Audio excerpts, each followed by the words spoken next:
بسم اللہ الرحمن الرحیم۔ سید منور حسن فرماتے ہیں اگر پینے کے پانی کی لائن اور گٹر کے پانی کی لائنیں آپس میں مل جائیں، ہم نلکا کھولیں اور گندا پانی آنے لگے تو ہم میں سے کوئی یہ نہیں کہتا کہ سب بسم اللہ پڑھ کے نلکا کھولیں پانی صاف آنے لگے گا، نہ ہی کوئی کہتا ہے فلاں حضرت صاحب سے ایک تعویذ لا کر نلکے کے گلے میں ڈال دیں تو پانی صاف ہو جائے گا، یا سب نلکوں کے سامنے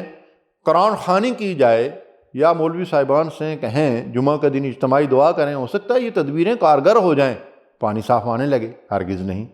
ہم تو اس کے لیے باغ دوڑ کریں گے، بلدیہ کے دفتر کے چکر لگائیں گے، کسی ذمہ دار تک رسائی حاصل کریں گے، یا خود سب مل کر وسائل جمع کریں گے اور کھودائی کر کے جہاں سے صاف اور گندے پانی کی لائنیں آپس میں مل گئی ہیں اس کی مرمت کریں گے تاکہ مسئلہ حل ہو جائے۔ دیکھیے ہم کس قدر سیانے اور عقل مند ہیں، کسی کام کے لیے جیسی تدبیر اور جدوجہد کی ضرورت ہے وہ کرتے ہیں، لیکن یہ تو غریب اسلامی نظام ہی بیچارہ ایسا رہ گیا ہے کہ ہم کہتے ہیں مولوی صاحب دعا کریں اور آمین کہہ کر مطمئن اپنے گھروں کو لوٹ آتے ہیں، لیکن ادھر وہی سود اور رشوت کا نظام، وہی ظلم اور لوٹ مار، وہی فحاشی اور بے حیائی اور بد امنی، وہی جھوٹ اور بددیانتی، کرپشن اور دھوکے، فراڈ پر مبنی نظام چل رہا ہے۔ جب صرف دعاؤں سے ایک پانی کے نظام کی اصلاح نہیں ہوتی، جب تک ہم سارے ذرائع اور وسائل سے اس کے لیے جدوجہد نہ کریں، تو اتنا عظیم الشان اسلامی نظام جو طرز زندگی کو بدل ڈالے، سونے جاگنے کے اوقات سے لے کر انداز سیاست اور حکمرانی کو بدل ڈالنے والا نظام صرف دعاؤں کی برکت سے آ جائے گا؟ ہرگز نہیں۔ مولانا سید ابو العالیٰ مودودی رحمۃ اللہ علیہ نے یہی بات ہمیں سمجھائی کہ دعوت و تبلیغ کے ذریعے ذہنوں کی آبیاری ہو، افرادی قوت اور وسائل کے ساتھ ایثار اور قربانی اور جد و جہد کے ذریعے نظام کی تبدیلی کی کوشش کی جائے، جیسا کہ نبی صلی اللہ علیہ وسلم اور آپ کے ساتھیوں رضوان اللہ علیہم اجمعین نے اپنے مالوں اور جانوں سے جہاد کر کے اسلامی انقلاب برپا کیا تھا۔ اب بھی یہ کام اسی نہج پر ہو سکتا ہے۔ سید منور حسن ایک اور مثال کے ذریعے سمجھانا چاہتے ہیں۔ اگر کسی باپ کی بیٹی کی شادی کے دن قریب آ چکے ہوں اور وہ مصلی لے کر بیٹھ جائے کہ 15 دن تک برابر نوافل اور قرآن خوانی کے ساتھ دعائیں التجائیں کرتا رہے، یا اللہ 5 دیگیں بریانی کی، 1 زردے کی، 1 دیگ روسٹ مرغی اور 5 تولے سونا جب تک نہیں ملے گا میں یہاں سے ٹلنے والا نہیں ہوں۔ اگر کسی باپ نے ایسا کیا ہو، آپ کو معلوم ہو، تو سید صاحب کہتے ہیں کہ مجھے بھی بتائیے گا، میں یہ تقریریں کرنا چھوڑ دوں گا، سب مل کر دعائیں کریں گے۔ لیکن کوئی باپ ایسا نہیں کرے گا، بلکہ وہ کیا کرے گا؟ بھاگ دوڑ کرے گا، قرض مانگے گا، کسی کے آگے ہاتھ پھیلائے گا، کسی کے پاؤں پکڑے گا، کسی دوست رشتہ دار کی منت سماجت کر کے وسائل اکٹھے کرے گا، تب جا کر وہ ضرورتیں پوری ہوں گی جن کے ذریعے اس غریب باپ کی بیٹی کی رخصتی کا مرحلہ آئے گا۔ لیکن اسلامی نظام غریب ایسا بچا ہے کہ مولوی صاحب سے بھی دعائیں کرائیں، خود بھی دعائیں کریں، مگر وہ آ نہیں رہا، اور شاید اس طرح کبھی آئے گا بھی نہیں، اس لیے کہ دعا تو صرف وہ کارگر اور قبول ہوتی ہے جس کے لیے اونٹ کو باندھنے کی ساری تدبیریں کر کے پھر دعا کی جائے، یا اپنے حصے کا کام کر کے یہ دعا کی جائے کہ اللہ اس کے اندر برکت ڈال دے۔ دوستو، سید صاحب کی اس گفتگو سے ہماری سمجھ میں کیا بات آئی کہ کسی بھی انسان یا اجتماعیت کے لیے قدرت اپنے فطری قوانین کو نہیں بدلتی، الا یہ کہ کوئی معجزہ رونما ہو جائے، اور معجزے بھی اس وقت رونما ہوئے کرتے ہیں جب انسان اپنے حصے کا کام کر لیتے ہیں۔ یہاں میں ایک مثال آپ کے سامنے رکھنا چاہتا ہوں۔ صلح حدیبیہ کے موقع پر جب پانی ختم ہو گیا تو اللہ کے نبی صلی اللہ علیہ وسلم نے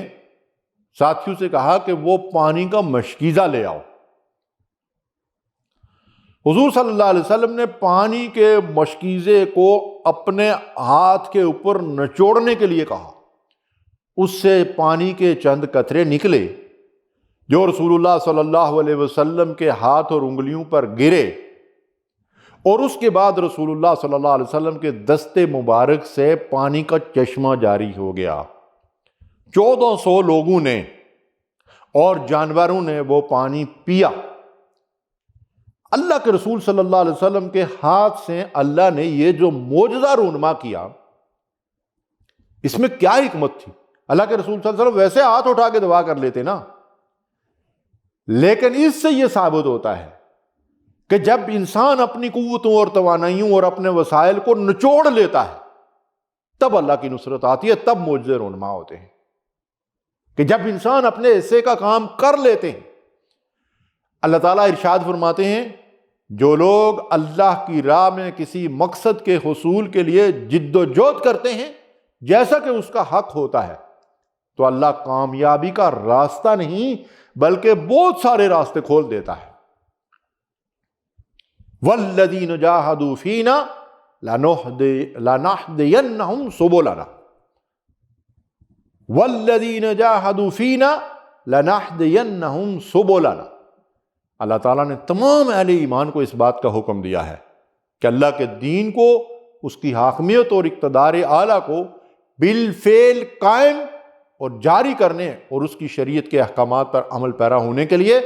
اپنے مالوں اور جانوں کو قربان کرنے کے لیے اس طرح تیار ہو جاؤ جس طرح عیسیٰ ابن مریم نے جب اپنے حواریوں سے قربانی کے لیے درخواست کی، پکارا، بلایا، تو انہوں نے پیغمبر کی صدا پر لبیک کہتے ہوئے اپنے آپ کو اس عظیم خدمت کے لیے پیش کیا۔ تو جو لوگ ایمان لائے ان کے اور نہ ماننے والوں کے درمیان بھرپور مارکہ آرائی ہوئی، تب اللہ نے عیسیٰ علیہ السلام اور حواریوں کی تائید فرمائی اور ان کو فتح و نصرت سے نوازا۔ ناظرین، نظام کی تبدیلی اجتماعی جد و جہد کا تقاضا کرتی ہے۔ اس سلسلے میں رسول کریم صلی اللہ علیہ وسلم کی حیات مبارکہ ہمارے لیے مکمل نمونہ ہے، جس کی ترتیب یوں ہے کہ ہم منظم ہو کر دعوت و تبلیغ کا کام کریں، قرآن و سنت کی تعلیمات کے مطابق تعلیم و تربیت اور تزکیہ نفس کے ذریعے کردار سازی اور تعمیر سیرت کے لیے محنت کریں، پھر ان تربیت یافتہ پاکیزہ سیرت و کردار اور صدق و امانت کے پیکر افراد کے ذریعے زندگی کے ہر شعبے میں مثبت تبدیلی اور صالح، باصلاحیت، دیانتدار، متقی اور پرہیزگار افراد کو اقتدار اور اختیار کے منصب تک پہنچانے کے لیے مسلسل جد و جہد جاری رکھیں۔ ہر فرد و بشر، مرد اور عورت یہ سمجھ لے کہ جب تک ہم قرآن کو سمجھ کر نہیں پڑھیں گے، سنت رسول صلی اللہ علیہ وسلم اور حضور کی پاکیزہ سیرت سے رہنمائی حاصل نہیں کریں گے، معاشرے اور قوم میں مثبت تبدیلی کا خواب شرمندہ تعبیر نہیں ہو سکتا۔ اگر ہم صالح اور باصلاحیت قیادت کے خواہش مند ہیں تو اپنے آپ کو بھی نیک اور صالح بنانے کی کوشش کریں۔ کہ اللہ تعالیٰ کیا ارشاد فرماتے ہیں؟ ان اللہ لا یغیر ما بقوم حتی یغیروا ما بانفسہم، کہ بے شک اللہ تعالیٰ ان لوگوں کی حالت کو نہیں بدلتا جو خود کو بدلنے کی کوشش نہ کریں۔ صحابہ کرام نے قرآن و سنت کی تعلیمات کے ذریعے اپنے آپ کو بدلا، پھر دوسرے انسانوں کی زندگیوں کو بدلنے کے لیے قرآن و سنت کی دعوت لے کر اٹھے اور مسلسل جد و جہد جاری رکھی، جس کے نتیجے میں دنیا میں تبدیلی آئی۔ آج بھی جو ہو ابراہیم کا ایمان پیدا، آگ کر سکتی ہے انداز گلستان پیدا۔ اے جوان پاک، اٹھ گردش میں لا پھر جام کو، اور عام کر دے لا الہ الا اللہ کے پیغام کو۔ وما علینا الا البلاغ المبین۔